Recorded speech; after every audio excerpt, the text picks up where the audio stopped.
We would like to invite you, the Ambassador of Lithuania, Audra Plepytė, to say welcoming words.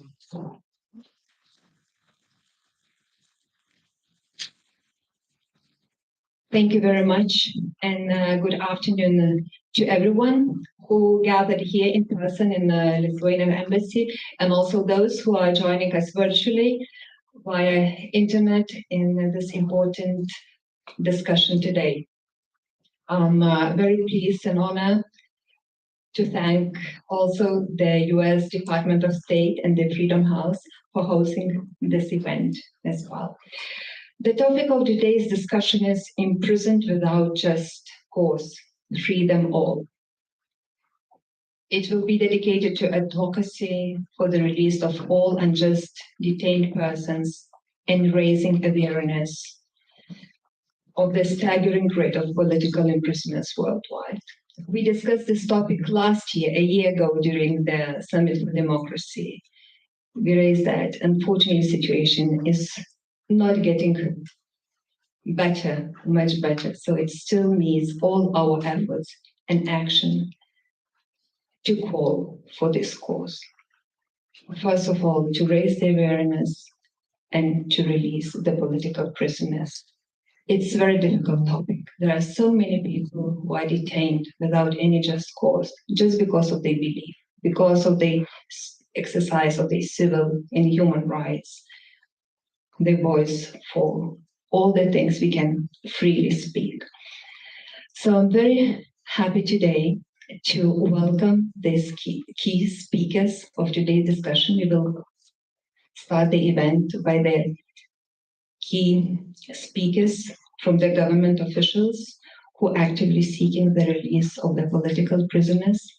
The key speakers will be followed by a panel discussion of prominent democratic activists from Europe, Latin America, and Africa, whom themselves were once a political prisoners or who has the members of their families imprisoned.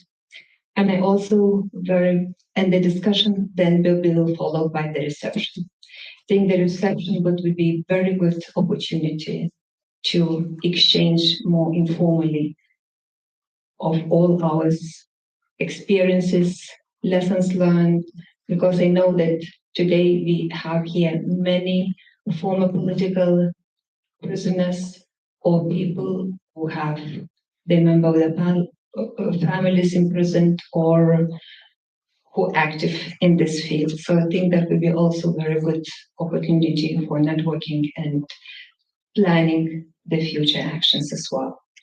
So without ado, I would like to introduce the keynote speakers. We will start with Mr. Mantas Adomėnas, the Vice Minister of Lithuanian Foreign Affairs Ministry. Then will be followed by Ms. Ūdra Zėja, Under Secretary of State for Civilian Security, Democracy and Human Rights. And then would be Svetlana Tikhanovskaya, National Leader of Belarus, Head of United Transitional Cabinet, will be also joining to say keynote speech. And then we will give the floor. And this discussion will be started by Nicole Vivin-Sadaka, Executive Vice President of Freedom House. So thank you once again for joining us today. Thank you all who came. Thank you, keynote speakers and all the panelists for being and wishing good discussion. Please, Mantas Adomėnas.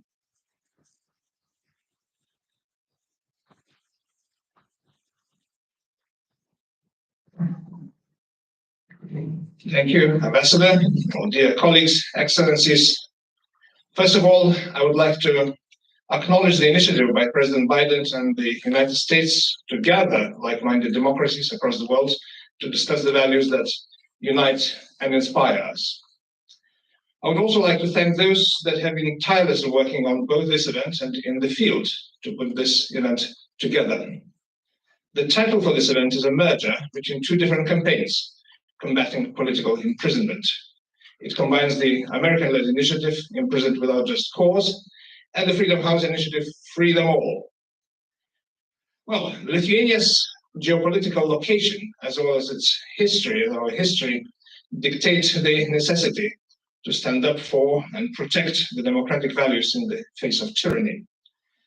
As the country at the eastern flank of both NATO and the European Union, we must ceaselessly emphasize the importance of maintaining democracy, freedom, and human rights, especially now, especially in the context and in the face of the horrendous war raging just beyond our borders. The atrocities that we have seen committed by the Russian Federation are inconceivable, their devastation violating not only the rules that govern our international order, but also our most basic humanity.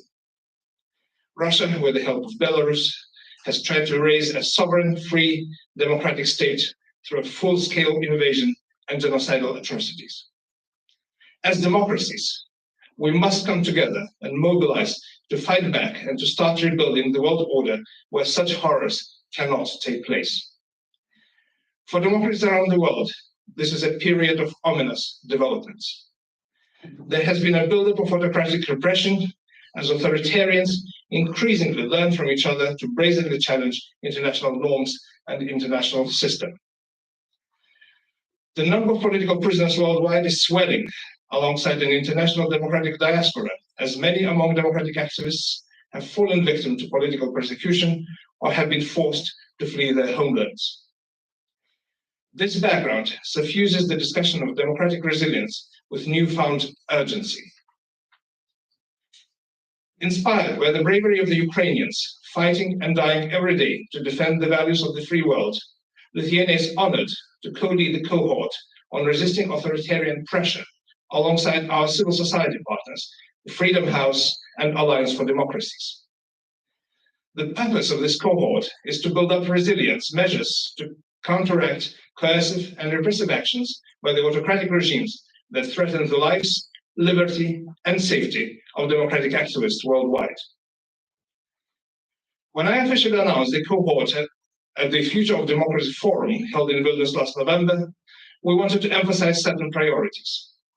Our main goals were to seek the release of political prisoners, to shelter democratic activists fleeing authoritarian regimes, to counter the phenomenon of transnational repression, and to build up resilience to economic coercion by authoritarian states. Through the collective effort of our partners, we continue to make progress. This event will focus on political prisoners in various regions of the world who, despite geographical differences, despite widely varying causes they stand for, share common fate, common threats, and common struggle. Through connecting this experience, we hope to bolster democratic forces and raise awareness of political prisoners worldwide. The impact of our gathering today can help spread a clear message that the democratic idea is strong. The dangers are not new. Democracies have been pressured by autocratic actors in recent times. It is our responsibility to provide the tools and support for democratic actors to reverse democratic decline, to infuse with a new energy the democratic agenda, because we know that only global progress in democracy, liberty, and human rights can lead to lasting peace, greater prosperity, and general flourishing across the world. Thank you.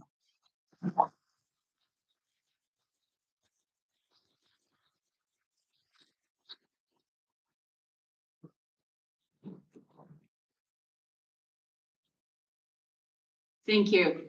Thank you, Vice Minister. Good afternoon. Good afternoon, everyone. It's wonderful to be here today among friends and colleagues. And I want to first express a heartfelt thank you to our Lithuanian partners, especially Vice Minister Adomaitis and Ambassador Plepita, for their kind hospitality, and Freedom House for their support. Now, I cannot think of a better co-host for today's vitally important discussion. Lithuania is a safe haven for so many who have fled repression at home, and your government has led the way in challenging those who would use imprisonment for political ends. I myself was honored to visit Vilnius in the run-up to the first Summit for Democracy in 2021, and I commend your government's commitment to advancing human rights and supporting nations that are on the front lines of authoritarian overreach. Thank you.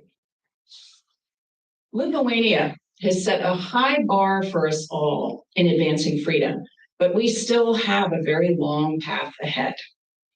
In its most recent report, Freedom House highlighted a global democratic recession for the 17th year running.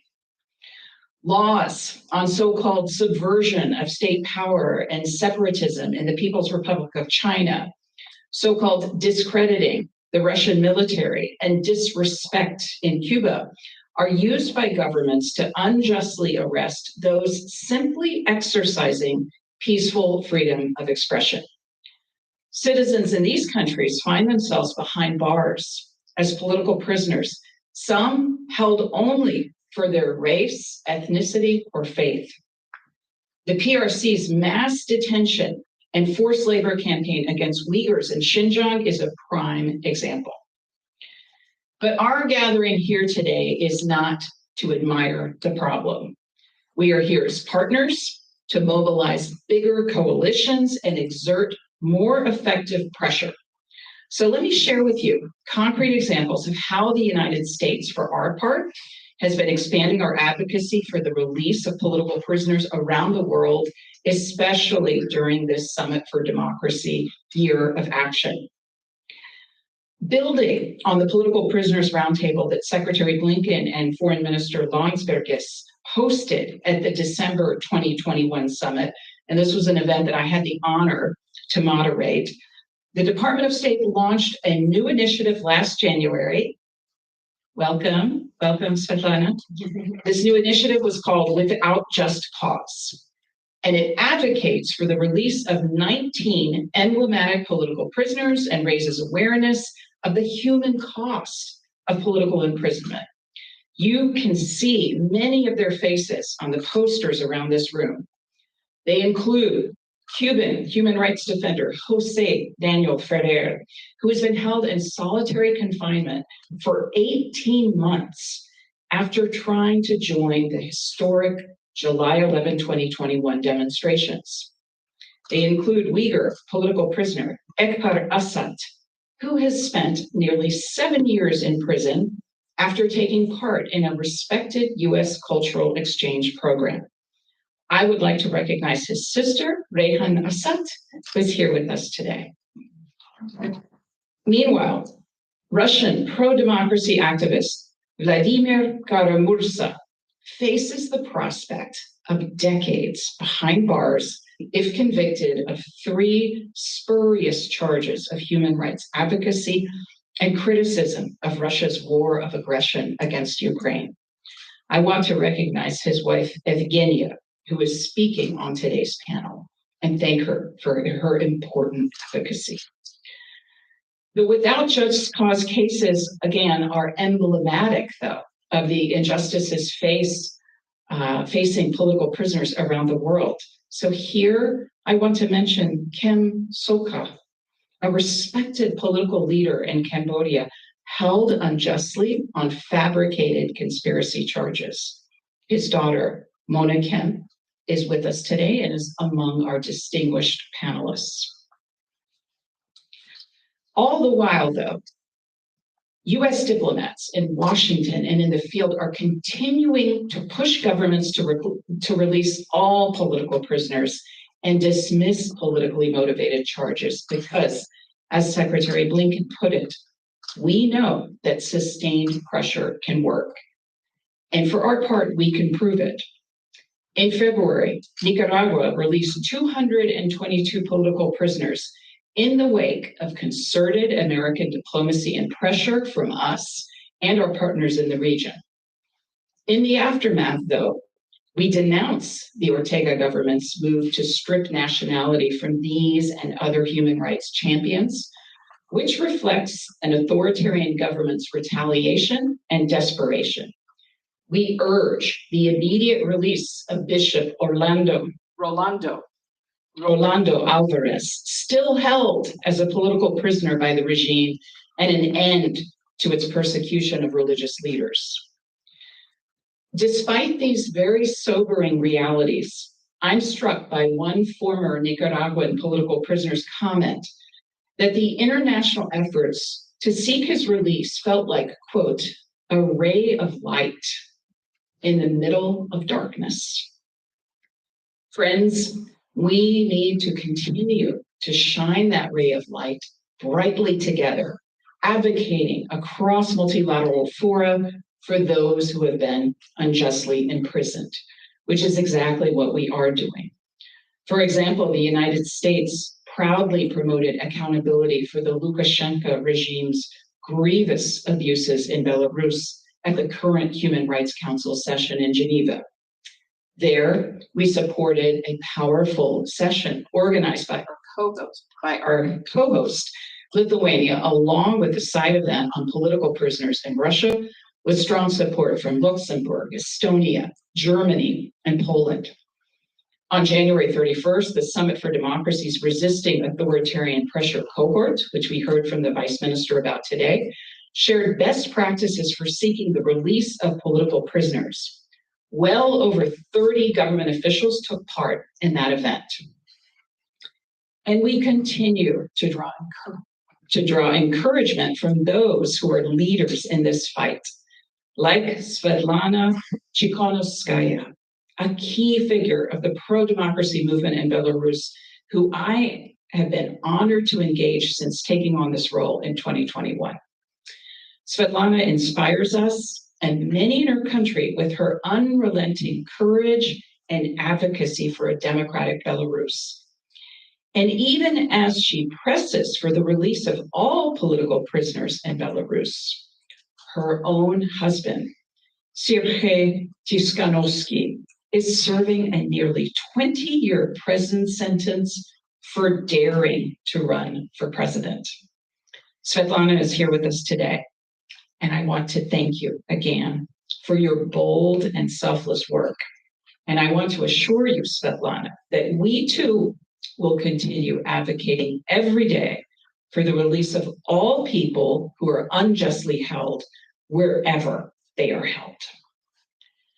Friends and partners, let us continue to look for opportunities to join with like-minded, freedom-loving nations and non-governmental partners who all respect and champion human rights and are willing to speak out against political imprisonment. So long as there are political prisoners, we must shine a ray of light and persist in our efforts to free them. Thank you.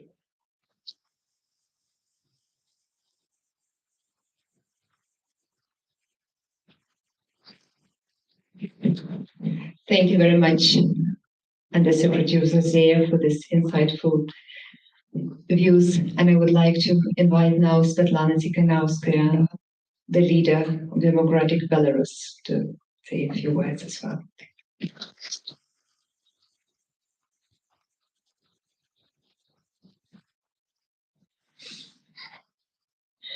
Dear Excellencies, dear friends, Vice Minister Mantas Adaminas, Undersecretary Zrazea, Vice President Nicole Babin-Sedaka. First of all, allow me to express my heartfelt gratitude to the Embassy of the Republic of Lithuania for this warm reception. I'd also like to thank Freedom House, the U.S. Department of State, and the Lithuanian Foreign Ministry. Thank you for your unwavering support to free and democratic Belarus. It's an honor to be among friends of Belarusians and to represent the fearless people who are currently resisting the dictatorship. Despite facing repression, imprisonment, and even death, the Belarusian people continue to fight for democratic values, freedoms, and human rights. Thousands of the country's best citizens are enduring torture in Belarusian prisons, but they remain steadfast in their fight for a better future for our country and for our children. Unfortunately, I cannot report that the human rights are improving in Belarus. In fact, the situation is deteriorating every day. Last year alone, the regime opened 5,000 politically motivated criminal cases in Belarus. Every day, citizens are sentenced to 5, 10, 15 years in prison for simply criticizing the government. One of them was interrogated and tortured by the KGB. Then he was thrown in jail for 5 years. His crime? Donating 20 euros to support our volunteers who fight in Ukraine against the Russian invaders. On average, 17 people are detained for political reasons every day. The illegitimate regime in Minsk hides behind a wall of silence. If you speak openly about the tortures, the absence of medical care, the lack of beds and warm blankets, if you whisper about the terrible code inside the cells, you risk 20 years in jail. The innocent never get sleep in Belarus. That is why I have to say the name of our Nobel Prize laureate, Olесь Belyatsky, illegally jailed to 10 years. We have to say the names of journalist Marina Zolotova. She told the truth about the regime and got 12 years. I have to say the names of the Losik family. Dasha Losik, who got 2 years for defending her to take his own life in protest in the conditions in prisons. Now their little daughter has no parents to protect her. The illegitimate ex-president takes his revenge every day. His terror squads tear families apart just because they can. If you challenge the dictator at the ballot box, you get prison. Even if you wave the national flag, you get arrested. But it doesn't stop heroic Belarusians. Remember Nina Baginskaya, the brave woman waving her flag in the face of Lukashenko's thugs. Each day they arrested her and smashed her flag. Each morning she would march with a brand new flag, a lone woman, defiant and strong. Nina would go on the 25th of March this year as well if regime thugs haven't detained her early in the morning to prevent her from going to the central square of Belarus. But around the world, last Saturday, Belarusians marched to celebrate Freedom Day. At the same time, the disgraced dictator in Minsk was also celebrating. He gave his boss in the Kremlin even more of our sovereignty. He has now allowed Russia to place nuclear weapon missiles on Belarusian soil. This violates all international treaties. This violates our sovereignty even more and threatens peace in Europe. Both of these tyrants need to be beaten and sent where they belong, into the dustbin of history.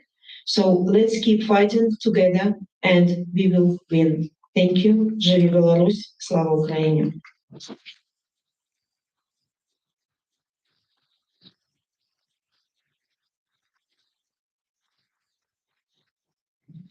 Svetlana, thank you for those words and for your extraordinary activism. It is inspiring for all of us, and many of us will stand in solidarity with you until Belarus is free. Madam Ambassador, Vice Minister Adamas, and Undersecretary Zaya, it's a great pleasure to be here representing Freedom House with wonderful partners in the Lithuanian Embassy. We cannot imagine better partners than the Lithuanian government, which is really truly a model of what courageous, principled foreign policy looks like, and what it means to be driven by the values of democracy and freedom. We're grateful for your team here at the embassy and for the wonderful work in convening our colleagues also in Vilnius. We'd love to also thank the U.S. Department of State for amazing leadership in convening this side event on the margins of the Summit for Democracy, but truly convening the world in efforts to advance democracy and freedom around the world. It is a historic summit, and we know it hasn't been easy, but we just want to commend you all for the launching of your Without Just Cause campaign this past year, which is such a significant contribution in raising awareness of political prisoners worldwide. Thank you for your leadership. As we're gathering to talk about political prisoners, it reminds me that that is the term that is so apt to describe so many around the world, but there are other labels that we can put on those same people. Those are the labels that they themselves choose. Activist, politician, human rights defender, oppositionist candidate, pastor, journalist, father, mother, brother, and sister. Those are the names they chose. And the name of political prisoner is the one that is so often chosen by autocratic leaders who want to silence them. These are the people who stand for rights every day, the rights that we enjoy. They didn't ask for the title of political prisoner, it was imposed on them. When many of us gathered at the World Liberty Congress that was convened last November in Vilnius, we were stunned by the array of people from radically different backgrounds, different cultures, different passports, different continents, but so very similar in experience, all courageous, principled, dedicated democratic activists, but also people who were hunted, tracked down, and imprisoned by their very governments. All targets of authoritarians who see political imprisonment as an effective tool. A tool to silence those who seek freedom, those who seek democracy. But we know that the desire for liberty is greater than the power of those who seek to crush it. So this past year, Freedom House has launched a new political prisoner initiative to support the human rights defenders, the journalists, the pro-democracy activists around the world who are detained because of their work to challenge authoritarianism. We see this as a two-pronged issue. On the one hand, we are looking to do research because this is a systematic problem. This is a large, widely used tool that we have to shine a light on how vast and how wide this pandemic really is. And at the same time, we know that these are individual human beings. These are not faceless people. These are not nameless people. These are individuals with families and individual hopes and dreams. And so we are also seeking the immediate release of individual emblematic cases and sharing their stories. You've seen many of the 10 cases that we're specifically working on the screens, highlighting the bravery of reporters, civil movement leaders, religious freedom activists, and many other brave activists who are imprisoned in Cameroon, Nigeria, Morocco, Saudi Arabia, Vietnam, Cambodia, Turkey, Russia, and Cuba.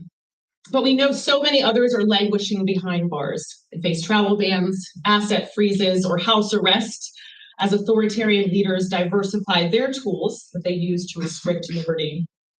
That's why initiatives like ours at Freedom House, the State Department's initiative, the World Liberty Congress's initiatives, and many other are so critical today. We must continue to shine a light, as we heard today, on both the individuals who dare to challenge their autocratic leaders and demonstrate the scale of political detention of human rights defenders around the world. We must do that if we are going to make an impact in securing the release of all of the prisoners and hold perpetrators accountable. We know Vladimir Kara-Murza, the great Russian political opposition leader and current political prisoner held by the cowardly Kremlin, once said, "The worst nightmare for a political prisoner is to be forgotten." So we are honored today to be joined by his wife, Evgenia, and we're here to stand in solidarity with all of those who are unjustly detained around the world. We're going to have a panel. I'm going to introduce the panelists one by one, and then we're going to watch a video, and then we'll jump into the questions. So as I call your name and say a bit about you, I would love for you to come up and grab a chair. Leopoldo Lopez. Leopoldo is a Venezuelan political leader, pro-democracy activist, and Sakharov Prize laureate. He most recently became a co-founder of the World Liberty Congress, which I'm sure he'll discuss, and he was honored to be joined by many in the audience at that incredible event. In 2014, he was unjustly detained by the Maduro regime, sentenced to 14 years in imprisonment, spent 4 years in military prison, a year and a half in house arrest, and another year and a half in the Spanish embassy in Caracas under political asylum. He was recognized by Amnesty International as a prisoner of conscience, and he continues to fight for democracy and human rights in Venezuela and indeed around the world. We're also joined by Pastor Ivan Malorire. Ivan is a Zimbabwean clergyman, Christian pastor who founded #ThisFlag, the citizens movement to challenge the corruption, injustice, and poverty in Zimbabwe. The movement empowers citizens to hold their government to account. Ivan was imprisoned in 2016, 2017, and 2019 for charges of treason, facing 80 years in prison.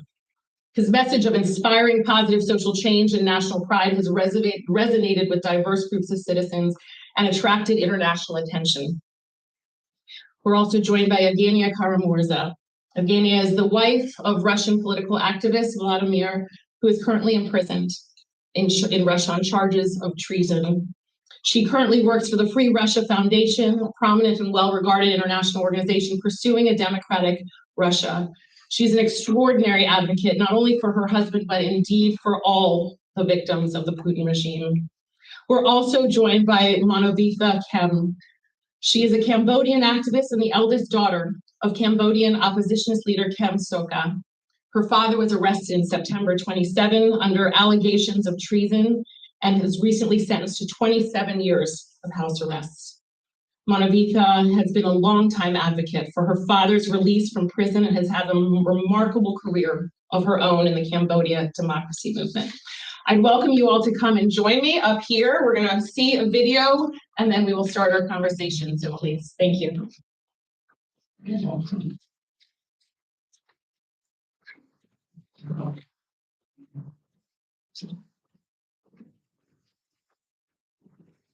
I think we will.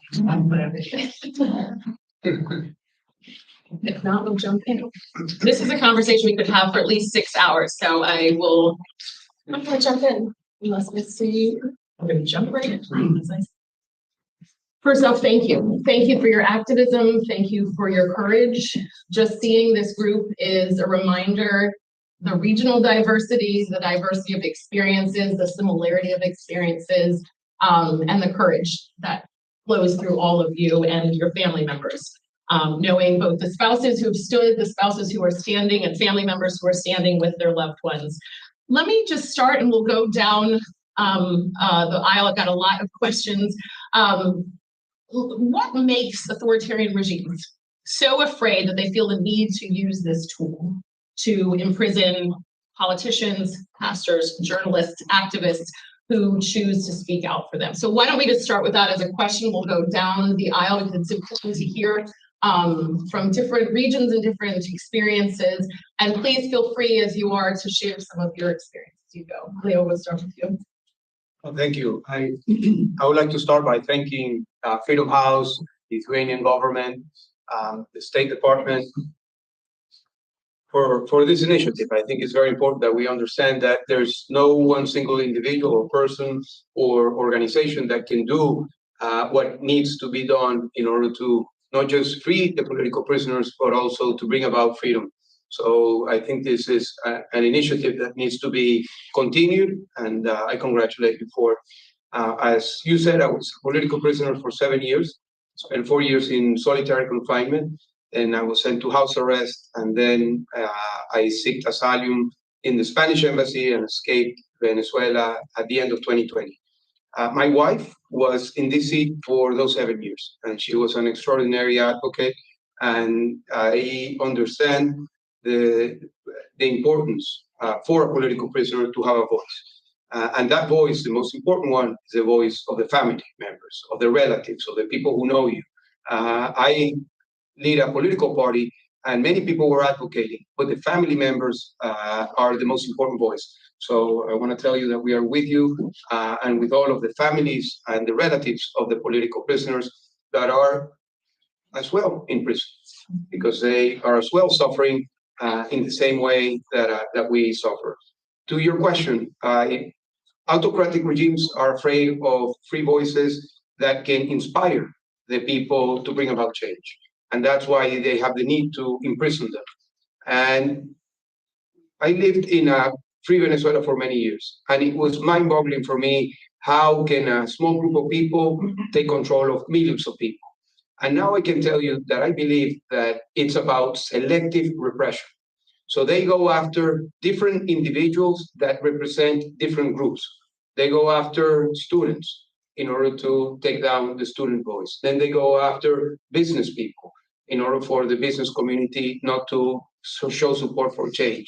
Then they go after union leaders, politicians, and in that way they have a representative of every single sector that can see through that political prisoner the consequences of expressing their voice. So political prisoners are in a way the mirror that the dictators put to society of what could happen to you if you raise your voice. And that is why it's so important to have the support for the political prisoners to show autocrats that the cost of having political prisoners is higher than the benefit that they are having by imprisoning them. Thank you. Excellent, thank you. Evgenia, what does it mean in the Russian context that President Putin has clearly gone after your husband and so many other courageous? Well, first of all, is it working? Is this one? Do I?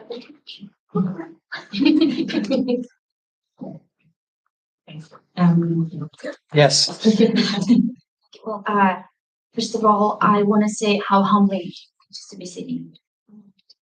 How humbling it is to see these people, these faces, and so many friends in this room, because I know that I could never do this alone, and nor could anyone else, right? We could not do this without the help of the global democratic community, of the free world, who sees our fight and understands our fight. This is why I want to, my husband has always said over the years and years and years, speaking on behalf of so many, that human rights violations can never be ignored or considered an internal affair of any state. Because not only it is absolutely immoral to do business as usual with dictators who oppress their own peoples, but there is also another problem. Human rights violations, internal repression, if ignored or seen as an internal matter of any state, crosses borders and turns into an external aggression, as we've seen Vladimir Putin do time and again, that he will not stay within his borders. He will keep pushing and keep pushing until he's punished for his actions. This is why I wholeheartedly welcome the initiative of the Freedom House and the US State Department on raising the issue of political prisoners and seeing it as a global issue, as a global problem that should be addressed globally. Because it is not, if we just deal with political prisoners in Belarus and then political prisoners in Cuba and then somewhere else, it's just treating the symptoms of the same disease that just tries to destroy the free world.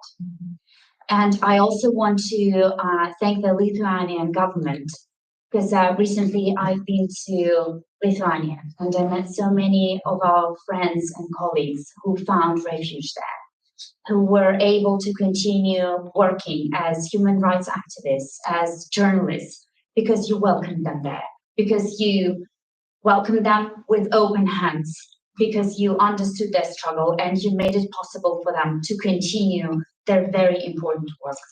And in responding to your question, well, talking about Russia, I know that Vladimir Putin and his regime depend a lot on creating this warped image of reality for the whole world to see.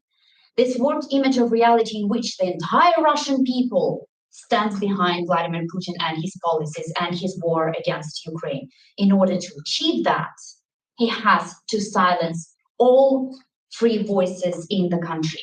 In order to achieve that, he uses punitive psychiatry, he uses deprivation of parental rights, he uses torture and all kinds of violence, including sexual violence against those who dare to protest. And this is why the solidarity of the free world means so much to those who dare to oppose Vladimir Putin's regime inside the country and outside of it. Because it sends a very clear message to the dictator and actually to all the dictators of the world, because they look at each other and they learn from each other. It sends a very clear message that the free world does not equate the regime that oppresses the people with the entire people, that the free world sees a difference and will be standing with those brave enough to fight. Thank you, thank you. Tell me what it looks like also in the Cambodian context of what it means and why the regime is choosing to silence your father and me. First of all, I want to thank our host, the U.S. State Department, Freedom House, and the Lithuanian government. I think the first two panelists, I agree with the first two panelists' points, and I just want to add to that. Even in the context of Cambodia and Asia, the reason I think they're afraid of an informed public. So a lot of the people that are in prison in Cambodia, including my father, they play the role, whether they're union activists, opposition leader, journalists, they play the role of informing the public. And the regime is afraid of an informed public. An informed public could take action that would require that would lead to change of the status quo. And since they want to keep the status quo, they need to make sure the citizens are not informed. And number two, I agree with our first panelist. What they're afraid of, they're afraid of people acting together. So they silence every single one as an example to send, as a message to send to the rest of the population. So arresting one union leader, for example, to send the message to all the other workers that if you stand up, you would face the same thing. But in the case of Cambodia, it's come to a point where they're arresting everybody because our people are so courageous. Even with some of the arrests, it was not enough. People were still standing up. So now, for example, with the opposition party, there's nobody there in Cambodia anymore. We are either in prison or in exile. My father's under house arrest right now. He was in solitary confinement for 1 year, and then we're sent back home under house arrest for the last 5 years, and now he's convicted. And even that's not enough.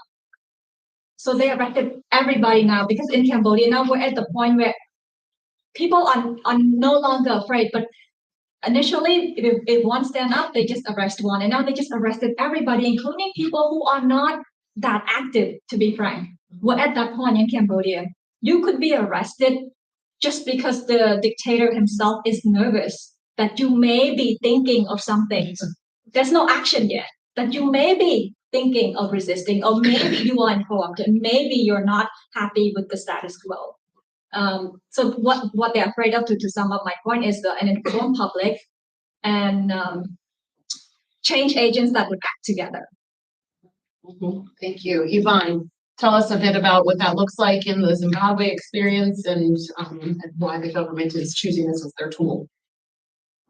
Again, my thanks goes to the hosts and Cells Freedom House for putting this together and just giving us a platform to delve into our experiences, but more importantly, to talk about what it looks like to undo these systems of oppression and injustice, because that is what they are. When we began mobilizing people in Zimbabwe and speaking truth to power, I was really an unknown individual. Nobody knew who I was. I had no experience in the arena of either politics or civics. I was a pastor for a church. So when we began to speak about the injustices in Zimbabwe, nobody took us seriously, because in the mind of the dictatorship in Zimbabwe, it is just a nobody that's speaking. But the atmosphere changed when certain people began to listen to the nobody and began to think, wait, this ordinary person is saying and feeling exactly the things I'm feeling and has chosen to stand out. Now, we have to find a way to follow this example and play our part. And of course, that's what began to grow the movement to a point where in 2016 and 2019, we were able to mobilize in our two biggest protests at a time between 9 and 12 million people to protest against the dictatorship. And at that point, the dictatorship realized that this was not just a nobody speaking or a group of nobody speaking, but as she said, it's now people beginning to act together and act together for their best interest. And what autocrats are afraid of, in fact, let me first of all say that the brutality you see against my friend Vladimir Kara-Mosa, whom I pray for daily because when I came out of prison the first time on my first arrest, he was one of the first people that walked me through what it would look like in the future. I'd hoped somebody would say to me, it's going to get better, it's going to get easier. Let me say to me, brace yourself, it's going to get worse. And it did, but I was prepared because of that. And what has happened to people like my friend Vladimir, to what happened to yourself, Leopoldo, we've spoken about it, what's happening to your family is a manifestation of fear, the fear of the regime. The extent of brutality reveals the extent of their fear. So the harder they come, the more nights they're spending up late thinking, what do we do? Because this can turn against us. And so that is what happens with autocrats, is that they're afraid of the fact that ordinary people will suddenly figure out that, wait, there are more who are with us than they that are with them. And we want better for ourselves than they want for us, so we can turn it around. On one of my arrests, I was arrested about 8 times in a period of 4 years. I escaped the one time and came to safety and decided to go back, which a lot of people didn't understand, but it was important for me to go back. And I was arrested immediately on arrival at the airport after being away for 6 months in exile, and went straight to a maximum security prison. It is the people I met in that prison that strengthened my resolve to keep speaking truth to power. Because I met men who had been in prison for years. And they say to me, we want to make sure that you are stronger when you go out than when you came in, because you are doing for our families what we can't do for them when we are in here. And that for me is the power of what we do. And what the autocrats are afraid of is that people begin to find a commonality of cause, and they coalesce around that commonality. And then they begin to bring a reality of what they dream of and what they want to see for themselves. Yes, it's amazing to think about the commonality between countries and the commonality between the experience, despite the differences of the day-to-day, but the commonality of the experience, because it is driven by dictators who fear the voice of people who are courageous to stand up. And it is remarkable to see the solidarity that is built also between people who have experienced the fear manifested by the dictators. Let me just go back in the opposite direction. Let me also say, if you haven't seen #ThisFlag, see it, and the first video that Yvonne did, and you will join the fight in Zimbabwe, I promise you. Let me just start with you, Yvonne, and we'll come back down the role. You're also a pastor, and that was your day job before you entered into this world of democracy. Tell us a bit about what does that look like then for people of faith to be in this space, or to also have that as the driving force as they enter into activism. Well, you know, I think one of the gifts of being a person of faith like myself that I have when we are oppressed, or when we find ourselves in times where you are being brutalized, is that you have the opportunity also of looking at what's happening to you as part of a larger purpose. So it is injustice. It is tough. It is painful. But the question that then begs to be asked is, why is this happening? Could there be a solution that could come out of me enduring and persevering through this process? And so for me, when I was incarcerated, and even prior to that, as we taught citizens how to speak truth to power, we often spoke about the need to understand that a few of us would face the beast in the eye, and our undoing, or should I say, our release from oppression, would also mean that there would be a level of release for the nation as well. It's almost like we were able to unlock certain levels of fear so that everyone else can then understand that you don't always have to be afraid, of the regime. So this sense of purpose, this sense of my life is really being used as an example not of how bad it is to speak truth to power, but being used as an example of how good it is to stand up for those who cannot stand for themselves and who cannot speak for themselves. And over the course of 4 years, almost 5 years, we were able to see more and more people stand up and speak truth to power in the same way that we had done, and brought our nation to a new level of being more responsible, for our nation. So this sense of purpose, this sense that my Creator is looking after me whilst I'm in. I'll tell you, I survived some near-death moments, and I don't even know how to explain that today, how I survived that. But the understanding that there is a greater purpose for my life, which is to help those who are helpless, to speak up for those who cannot speak for themselves. Thank you. So as you think about your father's experience and you think about what tools have worked from external actors, from governments who are putting political pressure or shining a spotlight, or non-governmental organizations, what has been effective both either in your father's case or the case of others in Cambodia that are trying to push for change? I think it depends on each specific situation and how bad the situation is. For example, in Cambodia, at this point, we need action. Statements no longer work. In the past, it was still my father's case, but in the past, that was 15 years ago, I think, just awareness alone was enough. He was in prison then for only 17 days. It only took awareness from the international community to talk to the regime, and he was released within 17 days. Now it's different. We have sanction, and there's still not enough sanction. So it depends. It depends on who it is and how bad the regime is at that point. I want to stress I think that one of the keynote speaker, I think the Undersecretary talked about sustained pressure. That is so important. I see that normally whenever you see an arrest, you see somebody being in prison, you get attention from the international community and the media from everywhere. That would last about a week or two. And then it gets quiet and there's no sustained pressure. It's so important. Continuity is so important. Sustained pressure is so important. And this is what I see normally. This is what I hear.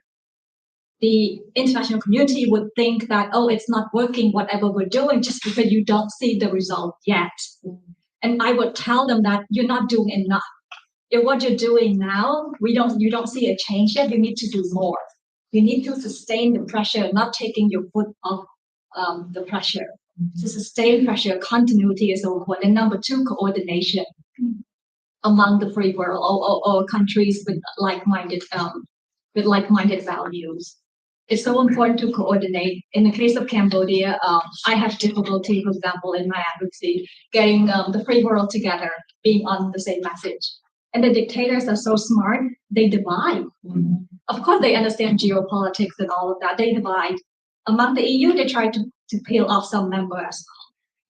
And then if you have like the US with some other partners in the region, they try to divide that as well. They try to lobby one by one. That's why it's important that you're working together. So continuity to have sustained pressure and coordination. And lastly, a challenge that I face, I want to be frank so that it's helpful.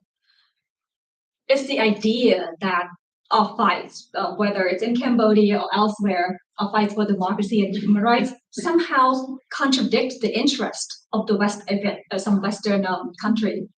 To me, that sounds bizarre. We are your interest. Having a democratic ally, spreading democracy across the world in various regions of the world, it's an interest to the Western democracy. So to see us as a problem to your interest, and when the dictator knows that's your thinking, that's your policy, it will never work. And I think it's wrong. The right foreign policy in response to that is the principled one. For example, in the case of Cambodia, I would hear this a lot, that if the US or the Western country is doing too much in terms of protecting human rights and democracy, that would work against US interests in the region. And to me, that sounds very strange. I thought the interest in the region is to have a free and open society. And we are fighting for free and open society. So how is it that our fight is countering your interest? And I think it's very short-sighted. I think that, and of course, dictators understand this very well and they play on that. So the effective approach is the principal approach of seeing that in our cases, in all of our cases, the interests and values of the Western world align. Yeah, such an important message on the eve of the Summit for Democracy is the idea of sustained sustained work together, and collaborative work is so important, and that there is no difference between interests and values. They are one side of the same. Evgenia, your husband obviously is imprisoned in a country that not only is struggling in its own democratic fight, but obviously has also launched a brutal campaign in the region, as has for many, many years. What opportunities do you see for the international community to stand both for the freedom in Russia, but obviously also to restrain the Russian efforts to limit the freedom of so many others in Ukraine, but so many other countries around Belarus and others in the region? Well, there are going to be no easy solutions here, fortunately, because Vladimir Putin has been working towards it for over 2 decades. He has been getting away with committing similar crimes against our other neighbors for years, while violently squashing peaceful protests in Russia. He invaded Georgia, he got away with it. He annexed Crimea, he got away with it. He committed war crimes in Syria and in Chechnya, he got away with it. And he violently squashed protests in Russia, beating people into pulp in the streets of Russian cities. And many leaders in the West continue doing business as usual with Vladimir Putin. So basically, he ended up believing that he can get away with anything. And he launched an absolutely a full-blown war of aggression in the middle of Europe, killing tens of thousands and displacing millions, 8 million refugees. Ukrainian refugees scattered all over the world, who were forced to leave their country, who were forced to leave everything behind. All these parents, these families who have to find refuge in the basements of their homes several times a day because they're shelling. This is absolutely mind-boggling. And when I feel I have those days when I feel sad and sorry for myself, and then I remind myself that my kids are safe. My kids are safe. They're under their own roof. They have their friends. They have their school. They have their extracurricular activities. They have their life. I'm doing everything so that they can have a normal life, in the absence of 2 parents, but they are home. I think about these Ukrainian families, what they're going through. I think about Russian families whose kids are subject to these patriotic lessons on a weekly basis. Every week in Russian schools begins with a patriotic lesson. Nowadays, I think about that. I'm devastated. I'm heartbroken. So there are going to be no easy solutions. But I think that we need to, what needs to be understood is that this cannot go on any longer, because if Vladimir Putin is allowed to get away with this yet again, he will regroup and he will attack again. Next time it's going to be Moldova or one of the Baltic states. He's got a choice in that region, and he believes that all of that is his. Because, well, of course, he's restoring the great Russia, Soviet Union, or whatever it is he's building. It is absolutely insane mind. So he cannot be allowed to get away with committing yet another crime. And everything has to be done to stop him and punish him. And this will serve as an example to other dictators of the world, because they will look and see that they are not going to be able to get away with doing anything of the sort either. And that is a great reminder, just that every dictator has the fear that we spoke about, but also is constantly testing How much further? How much more can we clamp down on the civil society? What is the breaking point? What's the international community's response? How can I push? And they're constantly watching around the world. And I think that's the reminder for those of us in the democracy community, whether that's in government or in non-governmental organizations, that we have to constantly be vigilant, because every incremental step, autocrats are looking to continue to turn that wheel. Leopoldo, you and other colleagues have founded an absolutely powerful and fast-moving organization, the World Liberty Congress, that is both looking to support activists in some of the toughest places as they do their great work, but also encouraging governments to, democratic governments, to stand for the cause. What are the types of things that are going to be most helpful to those activists on the ground doing the hard work that many of these folks have been doing? And what is the call to democratic governments here on the eve of the summit? Well, the World Liberty Congress, it's about what we just heard. It's about diversity and a very common cause. We couldn't be more different in terms of the places we were born, the history of our countries, the religions that we believe in.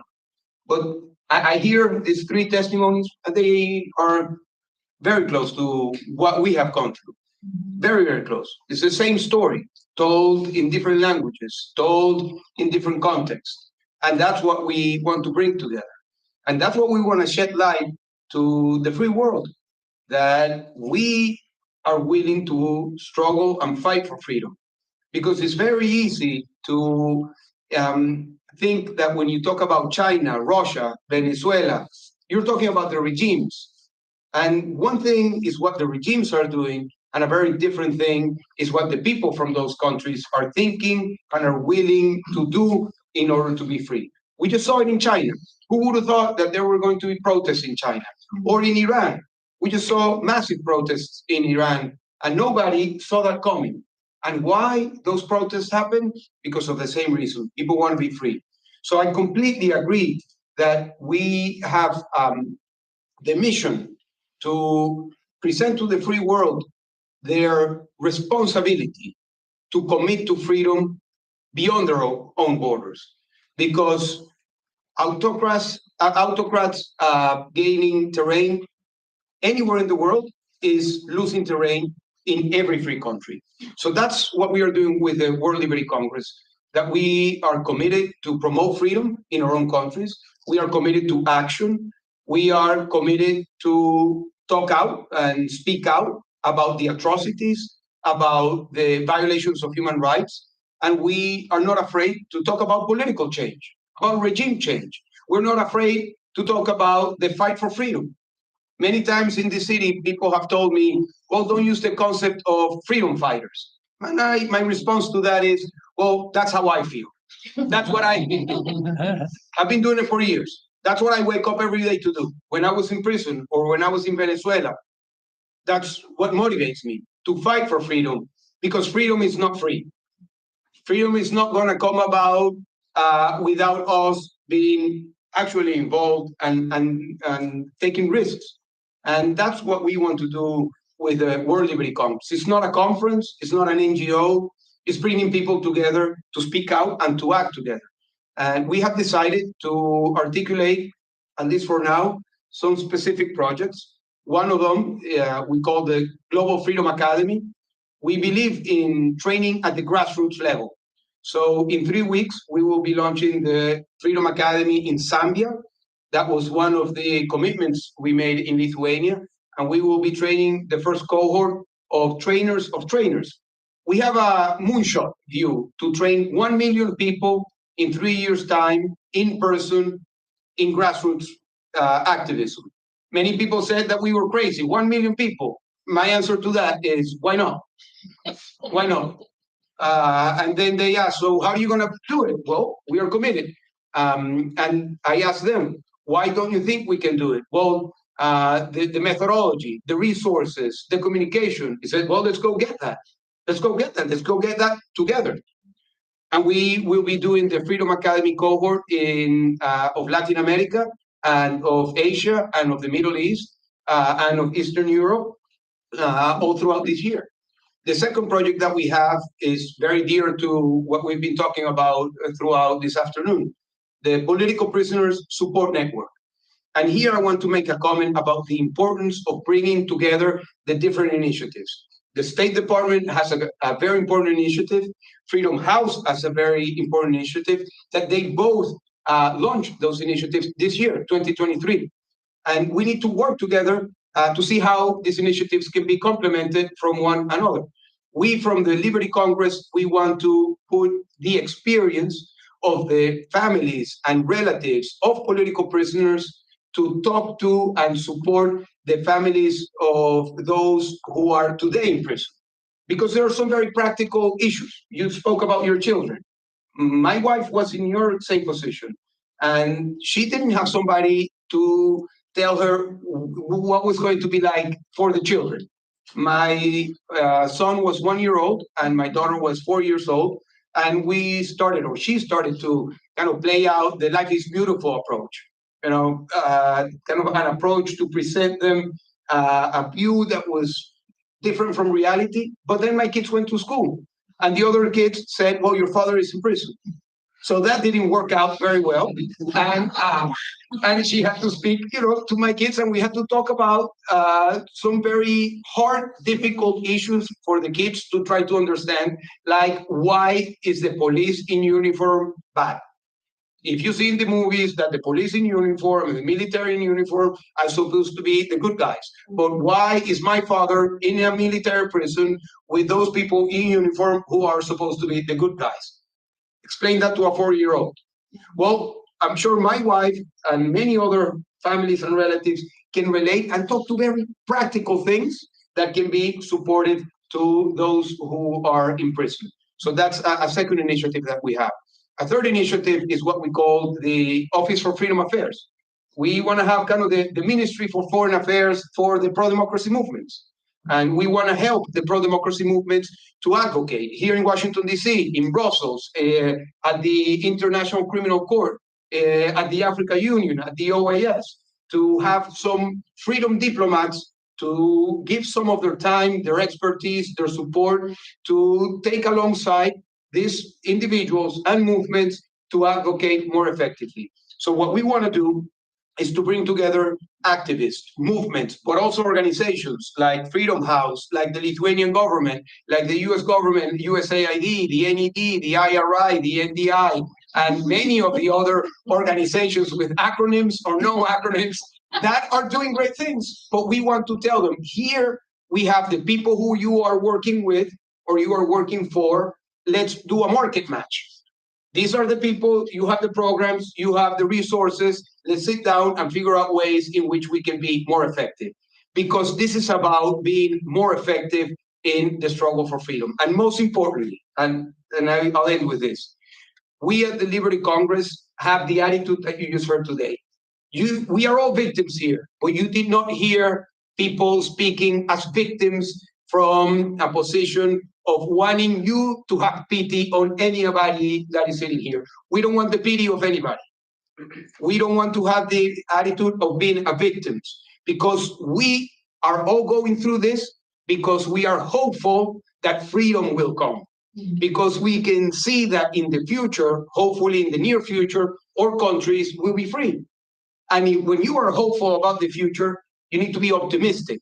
And that's part of the attitude that we want to impose in this movement for freedom globally, that we hope that the governments, as you very, very well said, we want to be very clear to all of the governments from the free world that our struggle for freedom is legitimate, it's what we want, and it's also in the interest of the United States and of every single free country to support us, because we have all been confronted by the fact of the pragmatism and the national interest of the free countries that many times tell us, no, you cannot speak out. No, this is not the time to support your cause. No, this is not something that we can speak out for because we have other interests. And I understand that.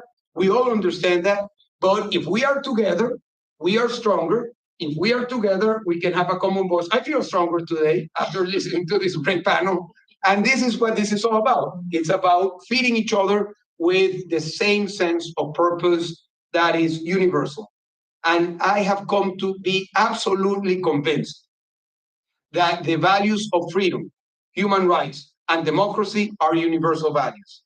Before having gone through all of the struggle, I thought of these values many times as theoretical, from the political science or the legal issues. Today, I absolutely believe that these are universal values. And when I hear my friends from Africa, from Asia, from Eastern Europe, from the Middle East, having the same commitment to the things that we are committing for, and that we are fighting for, makes us optimistic. So that's what we are doing with the Liberty Compass. I love that. I love that. I think the universality is only debated among those who live in freedom. It's not debated among those who are restricted from freedom because they know how important it is. And that desire is truly universal. We could have this conversation, at least I could have this conversation for at least 2 or 3 more days. But I know that we probably have a limited amount of time. We are on the cusp of the Summit for Democracy. And I think what we've seen and heard here are courageous activists who will not stop until their countries are free, until all countries are free. And I think just the inspiring words from each of you, the activism that each of you have, your family members have had over the years and continue today, is a great reminder for us of how much there is a much stronger desire for freedom than there is a dedication to the lack of freedom on the part of autocrats, and that it is us standing together, confronting the fear that the autocrats have, that voice will only get louder when we stand together, that will drive our work. We look forward to the day when all of us will be standing in your respective countries of origin and celebrating that they are free and your families are free. And that day will come eventually. And I'm as hopeful as you are, Leopoldo, that day will come, and it will be a long path to get there, but we will do it together.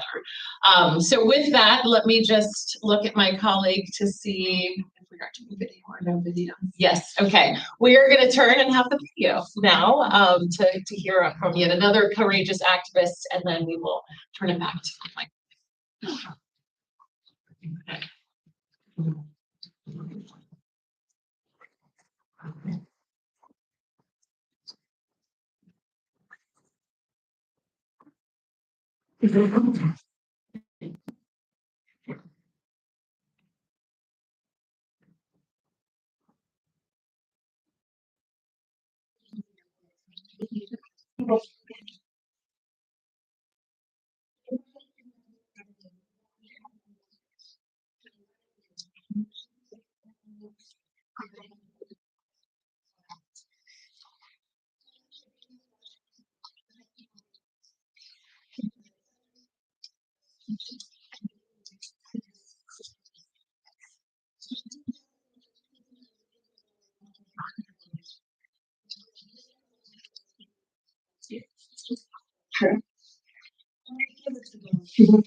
Thank you. Please join me in thanking our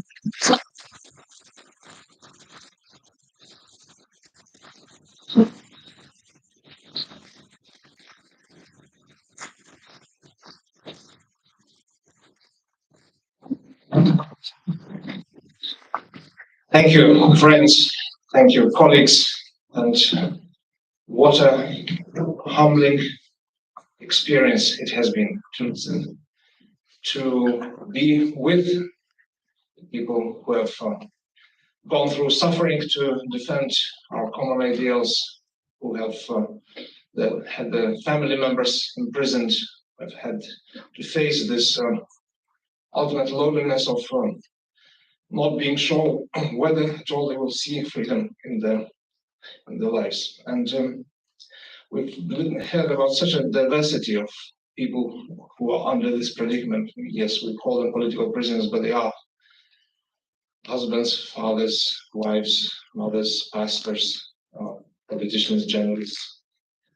We had quite a lot about Belarus, but if we just remember that Hong Kong, which is recently a absolutely thriving free society, is now sort of a home for so many political prisoners, and is going to be so many more people who just tried to live their lives as they used to do in the past, and that is already a culpable offense.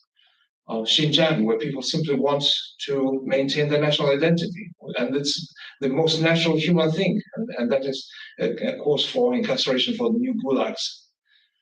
Well, Venezuela, and we've heard from Leopoldo very eloquently again, so defending the remains of the free societies, and what sort of thorny path that has proven to be to hundreds and thousands of people. Iranian women who just want to lead normal lives and according to human decency, and not being dictated, and just to live in the 21st century, after all, and not in some sort of oppressive theocratic society. And Nicaragua, where Bishop Ronaldo Alvarez chose to be with his flock, and that led to 26 years of imprisonment.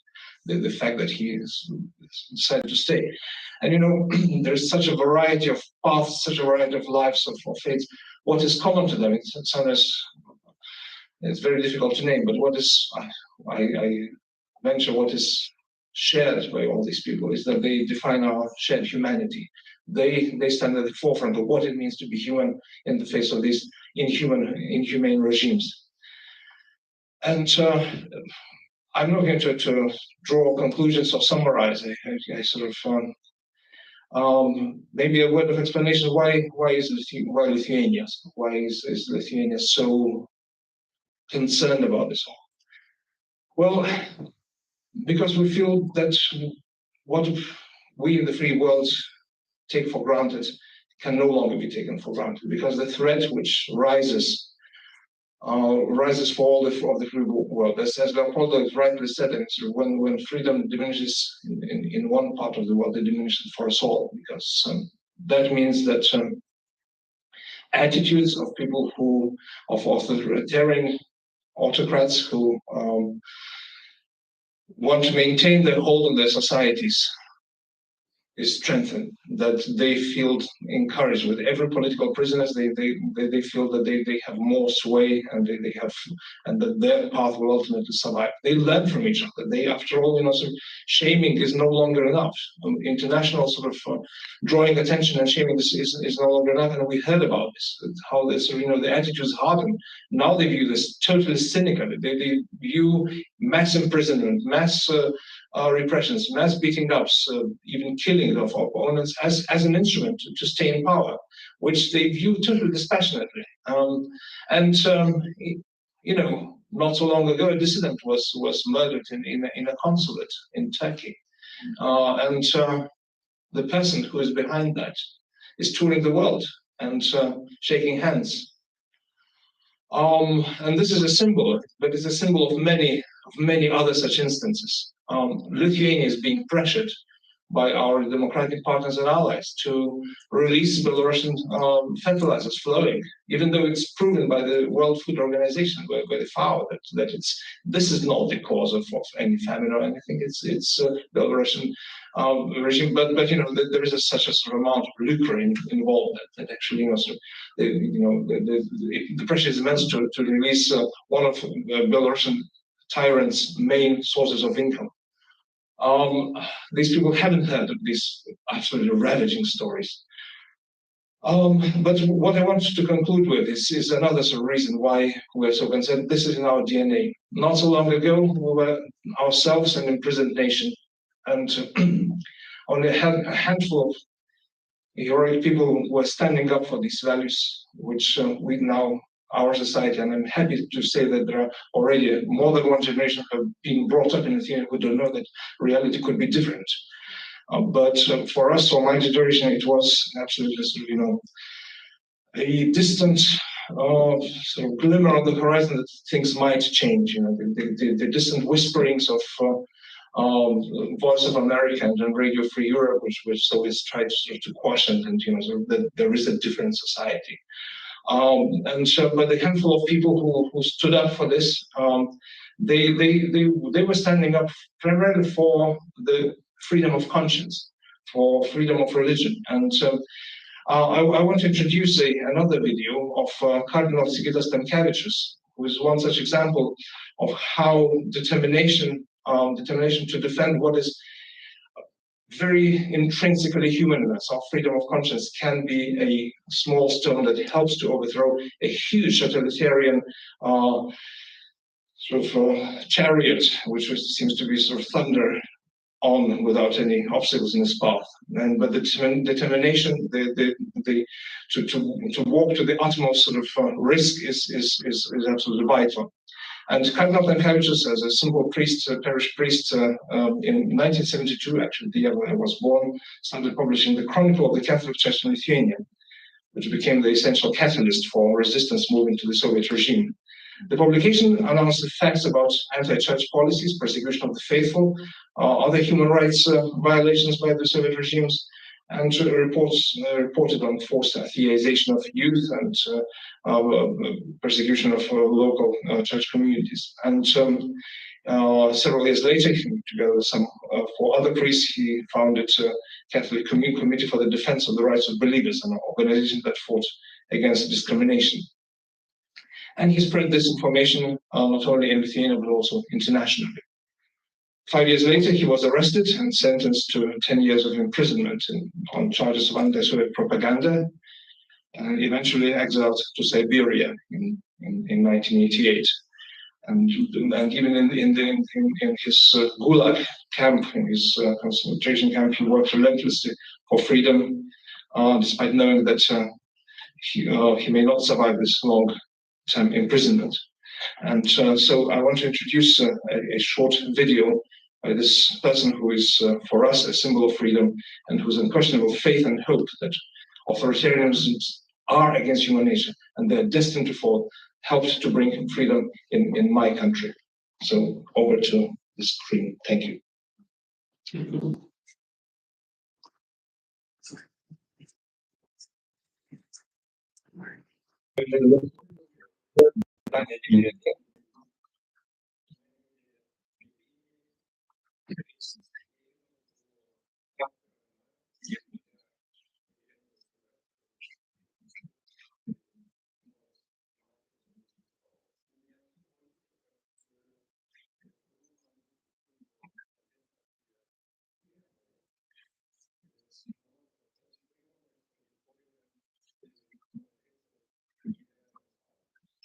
Vienas dalykas yra aiškus, kad autoritariniams režimams yra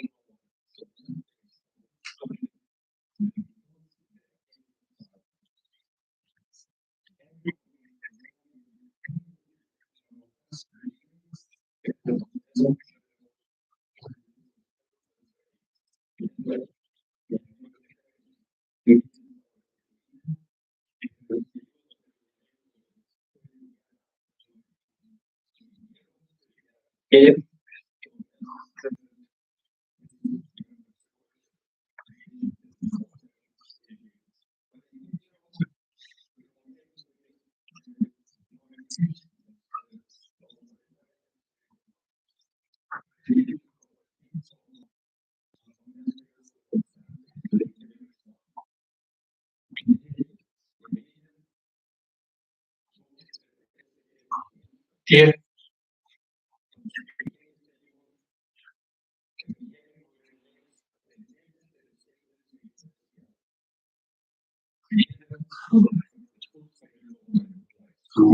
Amen.